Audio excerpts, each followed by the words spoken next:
Hi guys, my students always ask me what is the major, what is the minor scale, or what's the difference between the major and the minor scale.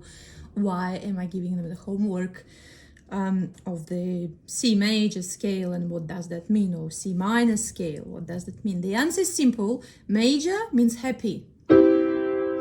Minor means what?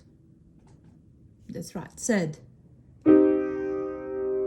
So from each note on the piano, we can play either major scale or minor scale. So C major scale, I'll play as an example.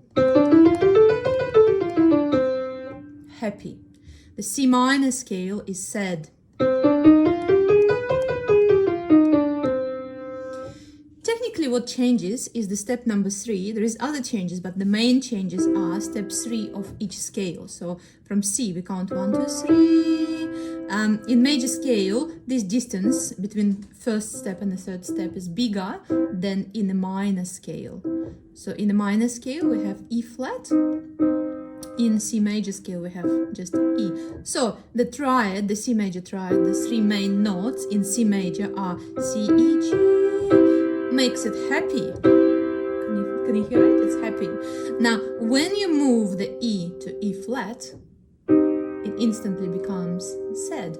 So major means happy, minor means sad, and then we can play either major, minor scale from each note. Let's say D major, I'll play for you first. D major, happy. And D minor is sad. And the triad is major. See, this distance is big and minor, sad, and this distance is smaller. So these two notes are very important. I'll play one more. G major is happy. And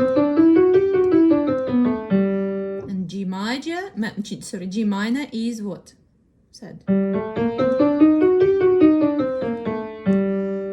And the G triads are G major, happy, G minor, sad. And all I need to do is to change the step number 3 to make the major into minor or minor into major. Thanks, guys.